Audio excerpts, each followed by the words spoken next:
पूरी दुनिया में इस वक्त नोरो वायरस की खूब चर्चा हो रही है, क्योंकि नोरो वायरस अब अपने पांव पसारने शुरू कर चुका है। और इसके बाद से यह सवाल उठने लगा है कि आखिर ये नोरो वायरस है क्या, कितना खतरनाक है, क्या ये जानलेवा है और ये कैसे फैलता है, इसके लक्षण क्या है, कैसे पहचाने इसे। इन तमाम सवालों के जवाब इस वीडियो में मैं आपको दूंगा। लेकिन उससे पहले अगर आपने लोक सेवा न्यूज़ को सब्सक्राइब नहीं किया है तो आप चैनल को सब्सक्राइब कर लें। सबसे पहले बात करते हैं कि आखिर ये इस वायरस की चर्चा क्यों होने लगी। दरअसल कैरिबियन प्रिंसेस क्रूज शिप है, उसी पर नोरो वायरस का यह संक्रमण फैला है और इस पर 3116 यात्री सवार थे, जिसमें से 102 यात्रियों को और 13 क्रू सदस्यों को यह नोरो वायरस हो गया है। मतलब 115 लोग इस संक्रमण की चपेट में आ चुके हैं। और इस यात्रा की शुरुआत 28 मई से 11 मई तक की होने वाली थी, जो फोर्ट लॉडरेट से शुरू होकर पोर्ट कैनावेरल तक खत्म होने वाली है। अब इसी के बाद से नोरो वायरस की चर्चा होने लगी है। तो यहां आपको बता दूं कि नोरो वायरस एक संक्रामक वायरस है। यह पेट और आंतों को संक्रमित कर देता है। यह तेजी से उल्टी और दस्त पैदा करता है। मतलब उल्टी और दस्त इसके लक्षण हैं। यह वायरस बंद जगहों और लोगों के संपर्क वाली जगहों पर तेजी से फैलता है।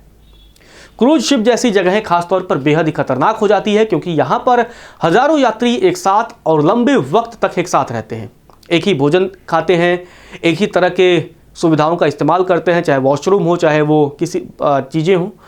और जो संक्रमित व्यक्ति है उसके हाथों से, खाने पीने की चीज़ों से, पानी या छुई हुई जो चीज़ें होती हैं, ये वायरस दूसरे तक आसानी से पहुंच जाता है। और क्रूज शिप पर होने वाली पेट की बीमारियों में इसका सबसे आम कारण नोरो वायरस ही है। बीमारी के अब लक्षण क्या है वो भी आपको बताते हैं। जी मचलाना, उल्टी और दस्त, पेट में ऐंठन या दर्द, बुखार, सिर दर्द, बदन दर्द, ये उसके लक्षण हैं। मतलब नोरो वायरस संक्रमण के जो प्रमुख लक्षण शुरू होने वाली होती है, अचानक उल्टी और पानी जैसे दस्त होते हैं, एकदम पतला। इसके साथ पेट में दर्द होने लगता है, जी मचलाने लगता है, हल्के बुखार की शिकायत होती है, सिर दर्द होने लगता है और शरीर में वीकनेस भी हो सकती है। ज़्यादातर मामलों में ये 1 से 3 दिन तक रहते हैं, लेकिन ज़्यादातर लोग बिना किसी गंभीर समस्या के ठीक हो जाते हैं। हालांकि छोटे बच्चों की बात करें, बुजुर्गों की बात करें या पहले से जिनकी इम्यूनिटी वीक है, ऐसे लोगों में डिहाइड्रेशन का खतरा भी ज़्यादा होता है। इसीलिए ऐसे लोगों को विशेष तौर पर सावधानी बरतनी चाहिए। और इस प्रकोप से, इस वायरस से प्रभावित लोगों को हल्की बीमारी बताई गई है। मतलब ये बहुत जानलेवा नहीं है। और ये वायरस पूरी यात्रा के दौरान बताया धीरे धीरे फैला था। सभी यात्री एक साथ इसमें बीमार नहीं होते हैं, बल्कि जो केस होते हैं लगातार धीरे धीरे बढ़ते रहते हैं। और बीमार लोगों की संख्या यात्रियों के 3% से अधिक हो चुकी है। तब CDC को पब्लिक इंफॉर्मेशन भी जारी करनी पड़ी है।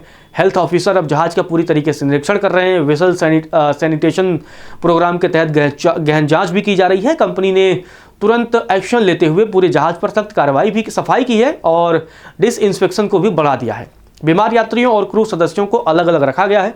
उनके स्टूल सैंपल लेकर जांच की जा रही है। CDC के साथ मिलकर हर जरूरी कदम उठाए जा रहे हैं।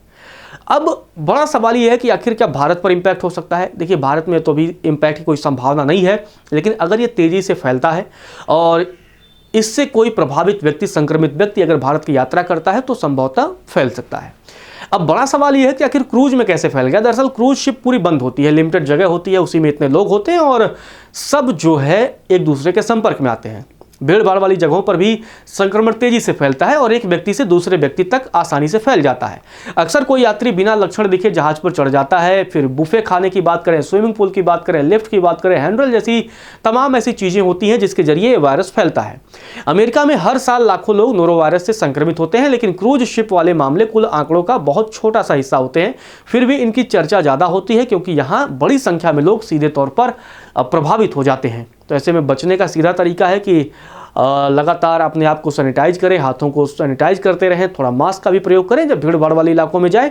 या अगर जो लोग क्रूज पर जा रहे हैं, हालांकि उनके लिए इस तरीके से पूरी तरीके से बच पाना पॉसिबल नहीं होता है, लेकिन फिर भी सावधानी बरतने में ही भलाई होती है।